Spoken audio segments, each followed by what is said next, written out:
이제 우리 21장 말씀 보는데 어제 20장에서는 히스기야의 이야기, 히스기야가 기도하면서 하나님 앞에 모든 또 병을 고침받고 하나님 앞에 은혜로 산 이야기죠. 근데 그의 아들 이제 므낫세가 있었는데 오늘 그 므낫세에 관한 이야기가 쭉 나옵니다. 이 므낫세 왕은 이제 그 히스기야가 42세에 얻은 그런 아들이에요. 그런데 이 므낫세라고 하는 이 아들의 이름의 뜻은 뭐냐 하면은 잊어버리다 하는 뜻입니다. 잊어버리다. 좋은 것을 좀 안 좋은 것을 잊어버리면 괜찮을 텐데 은혜 받은 것, 좋은 시절, 하나님의 축복을 잊어버리는 그런 사람이었다고 하는 거예요. 이 므낫세라고 하는 사람의 이름이 하나 나오죠. 요셉의 아들의 이름이 므낫세지 않습니까? 요셉의 아들의 이름을 왜 므낫세라고 졌을까? 이제까지의 고통, 참 고통받고 억울하고 누명 쓰고 옥에 갇혔고 이런 때가 있었지만 하나님께서 나로 하여금 이런 모든 것을 다 잊어버리고 새로운 은혜를 주시는도다 하면서 아들의 이름을 므낫세라고 이렇게 기록을 했었죠. 그런데 이 므낫세라고 하는 이름이 똑같이 나옵니다. 이 요셉은 과거의 어려움, 고통을 잊어버리고 하나님께서 은혜를 주셨도다 하는 그런 뜻으로 므낫세를 이름을 졌는데 오늘 히스기야 아들 므낫세도 이름은 므낫세, 잊어버리다 하는 뜻인데 이건 거꾸로 하나님께서 은혜 베푸신 것, 하나님께서 축복하신 것을 잊어버린 그런 자식이 되었다고 하는 것입니다. 그래서 우리가 이름을 좀 잘 지어야 될 필요가 있죠. 아무튼 이 므낫세는 하나님의 아들, 하나님의 은혜, 하나님의 축복을 잊어버리고 그가 왕이 되어서 55년간 나라를 다스리는데 엉망으로 나라를 다스린 정말 하나님 보시기에 가장 악한 왕 중에 하나인 그런 왕이 되었다고 하는 거예요. 그 아버지 히스기야와는 완전히 대조되는 그런 모습이죠. 아버지 히스기야와는 완전히 이제 대조되고 완전히 이제 새롭게 엉뚱한 길로 걸어가는 그런 왕인 것을 볼 수가 있습니다. 오늘 2절 말씀 한번 보겠습니다. 2절 봅시다. 시작. 므낫세가 여호와 보시기에 악을 행하여 여호와께서 이스라엘 자손 앞에서 쫓아내신 이방 사람의 가증한 일을 따라서 그랬어요. 여기 보면 이제 하나님 보시기에 악을 행하여 아버지와는 완전히 다른 사람이에요. 이 아버지 히스기야는 하나님 보시기에 정직하여 하나님을 의지하고 하나님과 연합하고 하나님 앞에 형통하였더라 하는데 이거 완전히 거꾸로 가는 거예요. 여호와께서 보시기에 악을 행하여 또 2절 후반절 보면 여호와께서 이스라엘 자손 앞에서 쫓아내신 이방 사람의 가증한 일을 따라서 아버지를 따라가는 것이 아니라 이방인들이 행했던 그런 일을 따라가는 거예요. 완전히 청개구리도 이런 청개구리가 없죠. 심지어는요 3절 한번 봅시다. 3절 시작. 그의 아버지 히스기야가 헐어버린 산당들을 다 세우며 이스라엘 왕 아합의 행위를 따라 바알을 위하여 제단을 쌓으며 아세라 목상을 만들며 하늘의 이룰 성신을 경배하여 섬기며 그랬어요. 그냥 헐어버린 산당 다시 세우고 아합의 행위를 따라가고 있을 수 없는 일. 그래서 심지어는 성전 제단에 이제 이런 목상을 만들고 이룰 성신을 경배하고 또 4절 보니까 여호와의 성전에 제단을 쌓고 엉뚱한 일, 상상할 수 없는 그런 일들을 행하죠. 하나 더 보겠습니다.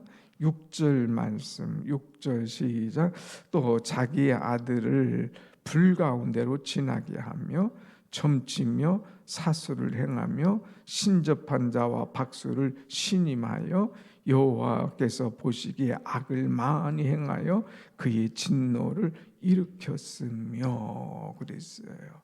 야, 참 우리가 생각할 수 없는 이런 일을 해. 불 가운데 자기 아들을 집어넣어. 이거는 완전히 우상 섬기는 자들의 모습 똑같이 하잖아요. 점치고 사수하고 신접한 자 박수들을 신임하고 믿어주고 하나님 앞에 악을 행해서 하나님께서 진노하시는 그런 엄청난 일을 이루는 그런 왕이었다고 하는 것입니다. 자, 여러분 어떻게 히스기야 밑에 이런 왕이 일어났을까? 이 문제를 놓고 우리가 한번 생각해야 돼요. 그래서 특별히 우리가 가장 어려운 것 중에 하나가 뭐예요? 자식 농사 아닙니까?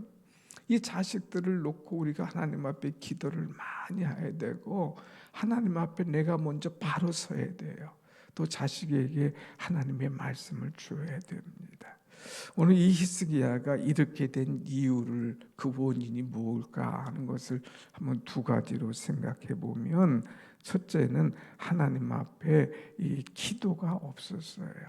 히스기야는 그 아수르가 쳐들어왔을 때에 편지를 하나님 앞에 놓고 간절히 기도했잖아요.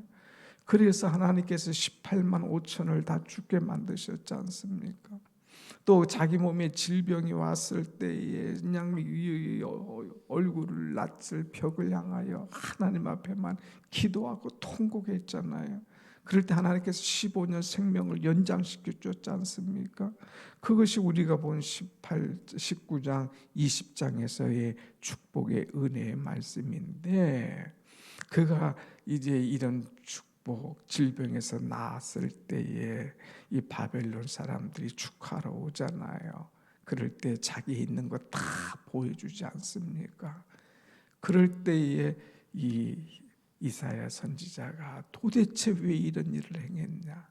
당신의 나라가 바벨론에게 이제 끌려 모든 것도 망할 것이다. 당신의 아들들 바벨론 왕의 환관이 될 것이다. 이런 경고를 딱 해줘요. 그런데 이런 경고를 받았을 때에 히스기야가 어떻게 했을까? 기도하지 않았어요. 어제 말씀 우리가 좀 자세히 하나 볼 말씀이 있어요. 어제 20장 18절부터 한번 보겠습니다. 20장 18절 시작. 또 왕의 몸에서 날 아들 중에서 사로잡혀 바벨론 왕궁의 환관이 되리라 하셨나이다 하니, 19절 시작.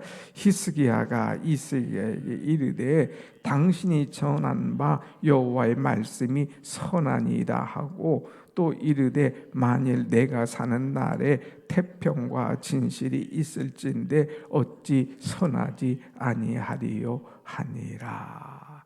당신의 나라가 바벨론으로 옮겨질 것이다. 이제까지 쌓아놓은 모든 것 이제 바벨론에게 다 빼앗길 것이다. 당신의 아들이 바벨론 왕의 환관이 될 것이다 했으면 히스기야가 정신 차려야 되잖아요. 보통 때 같으면 하나님 잘못했습니다. 내가 교만했습니다. 하나님을 자랑하지 않고 그냥 내가 병난 거 이것만 기뻐서 이 보물, 이제 전쟁의 내장탕 모든 군 기밀 이런 거 다 보여줬는데 하나님 제가 잘못했습니다. 교만했습니다 하고 회개해야 되는데 회개하지 않았어요. 이런 경고를 받고도 하나님 하신 일이 선합니다. 여호와의 말씀이 선합니다. 그러면서 더 나가서 만일 내가 사는 날에 태평과 진실이 있을진데, 뭐 나라가 망하든 내 자식이 잘못되든 그거 관계없어요. 내가 사는 날 동안에 태평하고 진실이 있으면 그거 최고지 않습니까? 이렇게 생각한 거예요. 후대를 생각하지 않아요. 나라의 미래를 생각하지 않아요. 나라가 망한다고 해도 아들이 잡혀갈 것이라고 얘기해도 그것에 바짝 하나님 앞에 인양 자기가 죽으려고 할 때에, 죽을 병이 걸렸을 때에 생명을 걸고 기도했던 그 기도 사라진 거예요. 그래서 어제 말씀했잖아요. 우리가 기도의 은혜를 받고 응답을 받고 했을 때 한 번만 아니라 또 엎드려야 된다. 또 엎드려서 이런 은혜와 축복을 받았으면 이제 살다 보면 경고를 받았을 때 또 하나님 앞에 엎드려서 잘못했습니다 하고 통곡해야 되는데 그게 없고 괜찮아요. 나 사는 동안 평안하고 나 사는 동안 문제 없으면 되지. 자식은 지복이 있죠. 알아서 하세요 하나님 하고 기도하지 않았다고 하는 겁니다. 여러분, 우리는 자식을 위하여 기도해야 돼요. 나라를 위하여 기도해야 될 때인 줄로 믿습니다. 아멘. 나설 때면 괜찮아. 나도 뭐 노후에 이렇게 편하게 살면 됐지. 그 다음 세는 알아서 하는 거지 뭐. 이게 아니라 정말 하나님 앞에 간절히 기도해야 되는데 그 기도가 없었다고 하는 거예요. 두 번째는 이 히스기야가 왜 아들에게 이런 문제가 오느냐. 이제 자기가 죽게 됐을 때에 아들을 붙잡고 정말 하나님의 말씀을 그 가슴에 심어줘야 되는데 그런 기록이 없어요. 다윗은요, 이제 아들에게 모든 것을 넘겨줄 때 아들을 데리고 왔습니다. 아들아, 앉아라. 너는 이제 대장부가 되라. 하나님 말씀 붙잡고 하나님의 뜻대로 살아야 된다. 그를 붙잡고 얼마나 기도하고 말씀을 주고 애원했습니까? 그래서 하나님께서 그에게 엄청난 복을 주셨지 않습니까? 그런데 아들에게 이런 말씀을 주지 않았어요. 죽을 병이 걸렸다가 살아났어요. 그래서 그 후에 하나님께서 그에게 아들을 주셔서 아들을 얻은 거예요. 그러니까 죽었다가 살아나서 얻은 아들이니까 얼마나 귀하겠습니까? 애지중지 막 넘어질까 깨질까 뭐 하고 하다 보니까 아들이 잘못해도 말을 못하는 거예요. 삐딱해도 말을 못하는 거예요. 하나님의 말씀을 심어줘야 되는데 그 가슴 속에 하나님의 말씀을 심어주지 못했다고 하는 것, 이것이 큰 아들이 무너지게 된 이유였다고 하는 거예요. 여러분, 우리는 두 가지가 필요합니다. 하나님께서 내게 경고하고 말씀을 주실 때 회개하는 것, 두 번째는 자식을 위하여 기도하는 것. 그래, 기도하는 자식은 망하지 않아요. 기도하는 자식은 무너지지 않는다고 하는 것입니다. 여러분, 끝까지 기도하며 자식을 은혜로 세워나가는 그런 여러분의 삶이 되시기를 축원합니다. 아멘. 자, 아무튼 여러분, 너무 가슴 아픈 일이 있죠. 여기 보면 9절에 보면 9절 같이 봅시다. 시작. 이 백성이 듣지 아니하였고 므낫세의 꾀를 받고 악을 행한 것이 여호와께서 이스라엘 자손 앞에서 멸하신 여러 민족보다 더 심하였더라 그랬어요. 여러 민족보다 더 심한 이런 악을 이제 행하는 그런 모습을 보게 됩니다. 자, 그래서 이 므낫세의 마지막이 어떤가? 12절 말씀 보면 12절, 그러므로 이스라엘 하나님 여호와가 말하노니 내가 이제 예루살렘과 유다에 재앙을 내리리니 듣는 자마다 두 귀가 울리리라.